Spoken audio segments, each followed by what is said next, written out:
Hi mga mamshi ko, another vlog. So finally mga mamshi no, ma-pull out na gid nato ang unit. So mao to mga mamshi no, sayo pa lang sa kabuntagon, nag-ready na mi, din naligo na ko. So ayaw pa jud ko nag-ready mga mamshi kay giuna gid nako akong baby sa og ilis. So mo rin akong gisuot mga mamshi, wala ko nag-shirt kay grabe katugnaw sa panahon. So nag-powder ako, nag-blush and nag-lipstick ra ko na mga mamshi no. So di na nato paladian. So nara rin akong baby mga mamshi no, as I told you, matulog yun na siya basta magbiyahe. Grabe ka, very good no. Pero ma-fully charged yun na siya mga mamshi na, mahurot yung pasensya sa kasipat. So kani mga mas nga unit is mo ni akong last time nga gi-vlog. So mao ni siya ang views niya, buto siya 128k. So kato nga time nga pag-vlog mga mams no is mo tong pag-check na mo sa unit and then nag-down payment. So this time mga mams no, after 1 month man siguro, so karon ma-fully paid na ginato and then ma-pull out na gid ang unit. Since kato nga unit mga mams no is ga-tracking to siya og ma-pay niya. So karon ready na siya kay gikuha na to siya ang mura bitaw kon sa siding. So gitanggal to siya mga mams no kay lagi sugarcane farmer man ta, so kargahan to siya tubo mong gitanggal. So na nami sa Quezon mga mams no, nakita din namo ang tagiya ato nga truck si Sir Bardo nagpa-haircut. So mo na din akong dagway mga mams no, arang-arang na gyud no, di na kay ko bugason pure buyag lang. Pepe. So gipaning kamutan gyud ang mga mams no nga ma-pull out karon nga time ang truck kay karon kargahan naman ni siya kay tapas na baya. Basin matingala mo mga mams no, dili gyud ni amo ay sa kuning mother-in-law and father-in-law ang truck. Kaysa karon di pag na namo kaya, maybe soon basin itugod sa Ginoo. So finally mga mams no, nanadan mi dire sa balay nila Sir Bardon and then naghulat na mi sa iya para mag-behave ra kung baby mga mams no, gibahugan ako siya Gretchy. So dari naman unta ko sa sulod sa sakyanan mga mams no, pero ganihan ko sa kung bana kay lagi pa video lagi daw ko kay vlogger char. So nagbali na din mig park mga mams no, kay gabi kadagaglubi kuyo kay matagakan. So kadugaduha gyud kog sulod dito sa ilang gate mga mams no, kay gabi kadag ko sa aero basin makuan tag isa kilo ba. So nanadan mi diri mga mams no, kauban na mo si Christian. So kanang bataa pag gamay-gamay ra na pero kaya na mo drive og giant. So katunta toy palito nila mga mams no, katong sa dangkagan kaso medyo mahal ra kaayo and then dili bitaw ready to use, like daghan pa kay kulang. So mo ni nakakita man mi ani mas better kani kay worth it sa price niya, ready na pud kay siya mo biyahe unlike ato bitaw nga pero tsada gid pud tug makina daw. So dari mga mams no, para tsada tanaw ng sampots gipang langkat nila papa ning murag cellophane. So kay wala man tay videographer mga mams no, so ako lang siyang gi-set up diri akong phone. So nibalik sa ko diri sa akong baby mga mams no, kay gigawas-gawas na ako siya kay gilaay na gid siya sa sulod. So nagpicture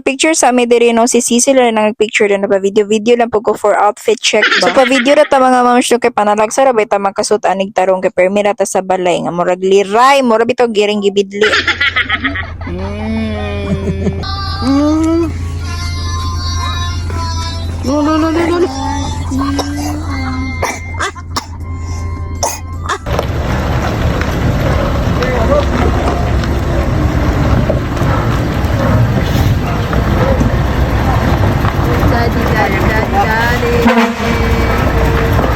Wow!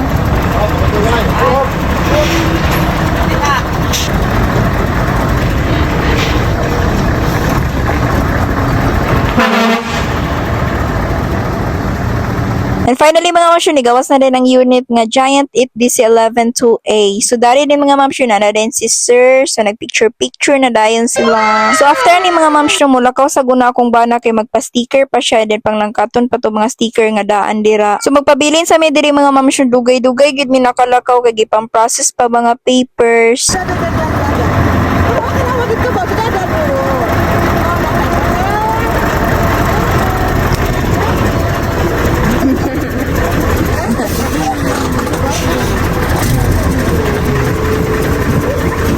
Hazard. Guys, sakit ka, makasamad.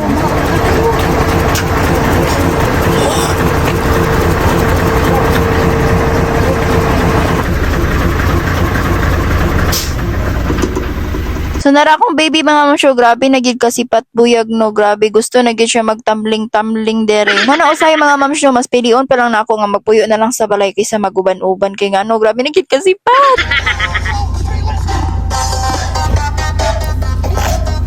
Dance.